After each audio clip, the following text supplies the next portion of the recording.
Hello, my friends, and welcome to 5 for the Future for this week, the week of April 15th. Let's jump into the 5 topics that stood out to me recently as signals of change that could impact your small business. I'll summarize the stories and share why you should care. Here are our 5 topics for this week. Saudi Arabia, big tech antitrust, manufacturing in China, 4-day work week, and mergers and acquisitions. Big tech antitrust. The FTC has big tech firms like Microsoft, Amazon, and Alphabet in its sights for some serious antitrust issues, especially as it relates to AI deals. The concern is that these firms might be distorting innovation and undermining fair competition in the AI market. Beyond AI, the DOJ has accused Apple of using anti-competitive practices to get higher fees and limit competitors and therefore innovation when it comes to their App Store. Just the accusation led to a big drop in market value for Apple.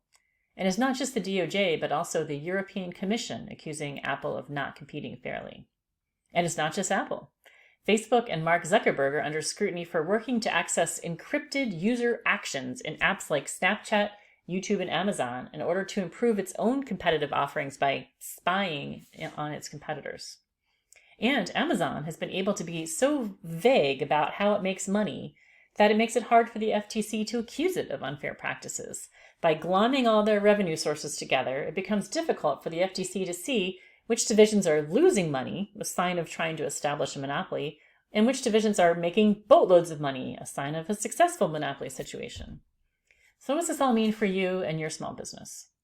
If giant companies are able to establish monopoly or oligopoly situations, then that doesn't bode well for small businesses playing in those markets, like anyone selling their products on Amazon or offering an app through the App Store. Will the big tech lobbyists win and maintain the dominance of their firms? I'm not a huge fan of these giant tech firms that seem to be able to easily dominate the market, but I also wonder if they are just one innovation away from being made unnecessary or at least no longer a monopoly. I do support the government enforcing antitrust law, but let's also focus on enabling small businesses to compete and stand out without having to be acquired by big tech in order to stifle their innovation and competition. So what might the future look like? Imagine a future where there are multiple online platforms for sales, not just Amazon or Chinese places, where there are multiple search engines, not just Google, where the App Store is an equal opportunity place for small businesses, where giant corporations can't dominate the world of technology and small businesses have choices in how they promote themselves online. Will that future come from antitrust laws or natural competition? That's the part I don't know. And that's it for this week. Thanks for watching. I hope these 5 topics and my take on them get you thinking about how these signals of change could ultimately impact your small business. Join me again in 2 weeks, and thanks for being here today.